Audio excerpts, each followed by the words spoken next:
السلام علیکم دوستو، امید کرتی ہوں آپ سب لوگ خیریت سے ہوں گے۔ الحمدللہ ہم سب بھی ٹھیک ہیں۔ چلیے آج آپ لوگوں کو سناتے ہیں ایک سچا واقعہ جس کا ذکر حدیث شریف میں بھی آیا ہے۔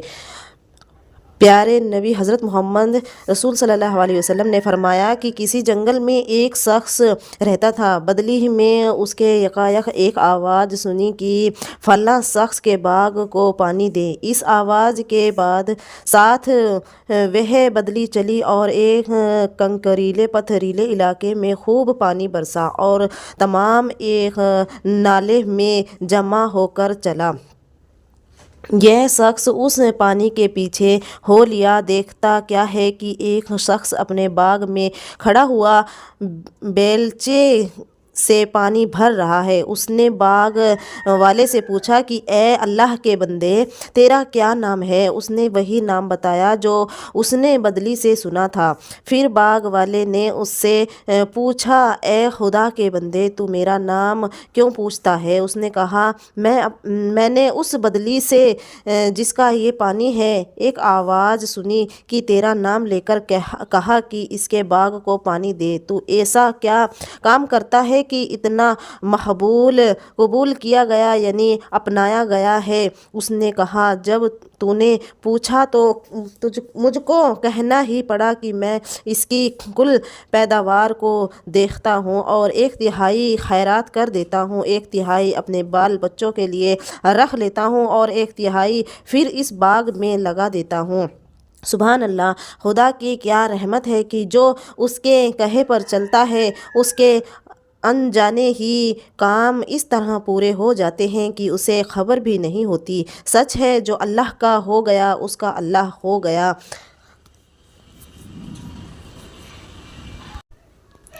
اللہ کے رسول صلی اللہ علیہ وسلم نے ایک بار پھر فرمایا کہ بنی اسرائیل میں 3 آدمی تھے، ایک کوہڑی، دوسرا گنزا، تیسرا اندھا۔ اللہ تعالیٰ نے اس کو آزمانا چاہا اور اس کے پاس ایک فرشتہ بھیجا۔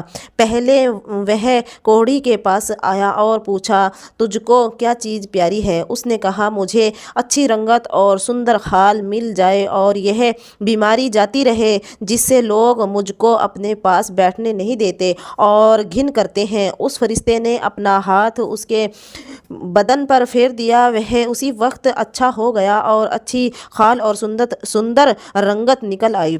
پھر پوچھا تجھ کو کیسا مال پسند ہے؟ اس نے کہا اونٹ۔ اس نے ایک غمگین اونٹنی بھی اسے دے دی اور کہا اللہ تعالیٰ اس میں برکت دے۔ پھر گنجے کے پاس آیا اور پوچھا تجھ کو کیا چیز پیاری ہے؟ کہا میرے بال اچھے نکل آئے اور یہ بیماری مجھ سے جاتی رہے کہ لوگ جس سے گھن کرتے ہیں۔ فرشتے نے اپنا ہاتھ اس کے سر پر پھیر دیا اور ترنت اچھا ہو گیا اور اچھے بال نکل آئے۔ پھر پوچھا تم کو کیسا مال پسند ہے؟ اس نے کہا گائیں۔ پھر اس کو ایک غمگین گائے دے دی اور کہا اللہ تعالیٰ اس میں برکت دے۔ پھر آندھے کے پاس آیا اور پوچھا تجھ کو کیا چیز چاہیے؟ کہا اللہ تعالیٰ میری نگاہ ٹھیک کر دے کہ سب آدمیوں کو دیکھوں۔ اس فرشتے نے آنکھوں پر ہاتھ پھیر دیا، اللہ تعالیٰ نے اس کی نگاہ ٹھیک کر دی۔ پھر پوچھا تجھ کو کیا مال پیارا ہے؟ کہا بکری۔ تو اس کو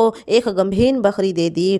تینوں کے جانوروں کے بچے دیے۔ تھوڑے دنوں میں ان کے اونٹ سے جنگل بھر گیا اور اس کی گایوں اور اس کی بکریوں سے بھی۔ پھر یہ فرشتہ خدا کے حکم سے اسی پہلی صورت میں کوڑھی کے پاس آیا اور کہا میں ایک غریب آدمی ہوں، میرے سفر کا سامان چک گیا اور آج میرے پہنچنے کا کوئی سادھن نہیں سوائے خدا کے اور پھر تیرا ہی سہارا ہے۔ میں اللہ کے نام پر جس نے تجھے اچھی رنگت اور سندر خال دی تجھ سے ایک اونٹ مانگتا ہوں کہ اس پر سوار ہو کر اپنے گھر پہنچ جاؤں۔ وہ بولا یہاں سے چل دور ہو، مجھے اور بہت سے حق ادا کرنے ہیں تیرے دینے میں، اس میں کوئی گنجائش نہیں۔ فرشتے نے کہا شاید تجھ کو میں پہچانتا ہوں، کیا تو کوڑھی نہیں تھا؟ پھر لوگ تجھ سے گھن کرتے تھے، اور کیا تو غریب نہیں تھا؟ پھر تجھ کو خدا نے اتنا بہت مال دیا۔ اس نے کہا وہ کیا خوب، یہ مال تو میری کئی پیڑھیوں سے باپ دادا کے وقت سے چلا آتا ہے۔ فرشتے نے کہا اگر تو جھوٹا ہو تو خدا تجھ کو ویسا ہی کر دے جیسا تو پہلے تھا۔ پھر گنجے کے پاس اسی پہلی صورت میں آیا اور اسی طرح سے سوال کیا، اس نے بھی ویسا ہی جواب دیا۔ فرشتے نے کہا تو جھوٹا ہو تو پھر خدا تجھ کو ویسا ہی کر دے جیسا پہلے تھا۔ پھر آندھے کے پاس اسی پہلی صورت میں آیا اور کہا میں مسافر ہوں، بے سامان ہو گیا ہوں، اگر خدا کے علاوہ اور پھر تیرے علاوہ کوئی سادھن نہیں ہے، میں اس کے نام پر جس نے دوبارہ تجھ کو نگاہ دی تجھ سے ایک بکری مانگتا ہوں کہ اس سے اپنی کارروائی کر کے سفر پورا کر سکوں۔ اس نے کہا بے شک میں اندھا تھا، خدا نے اپنی رحمت سے مجھے نگاہ دی، جتنی بکری تیرا جی چاہے لے جا اور جتنے چاہی چھوڑ جا، خدا کی قسم کسی چیز میں تجھ کو منع نہیں کرتا۔ فرشتے نے کہا تو اپنا مال اپنے پاس رکھ، مجھ کو کچھ نہیں چاہیے، تم تینوں کی صرف آزمائش منظور تھی سو ہو چکی، خدا تجھ سے خوش اور ان دونوں سے ناخوش ہوا۔ سوچنا چاہیے کہ ان دونوں کی ناشکری کا نتیجہ ملا کہ تمام مال چھن گیا اور جیسے تھے ویسے ہی رہ گئے۔ خدا ان سے ناخوش ہوا اور دنیا اور آخرت دونوں میں ناکام رہے، اور اس شخص کو شکر کرنے کی وجہ سے کیا بدلہ ملا کہ مال بچا رہا اور خدا اس سے خوش ہوا اور دنیا اور آخرت میں بھی پوری کامیابی ملی۔ تو دوستو آج کی آپ لوگوں کو میری یہ ویڈیو کیسی لگی ایک پیارا سا کامنٹ کر کے ضرور بتائیے، اور میرے چینل پر نئے ہو تو میرے چینل کو سبسکرائب کیجئے اور میری ویڈیو کو لائک کیجئے۔ ملتے ہیں ایک نئے ویڈیو کے ساتھ۔ خدا حافظ۔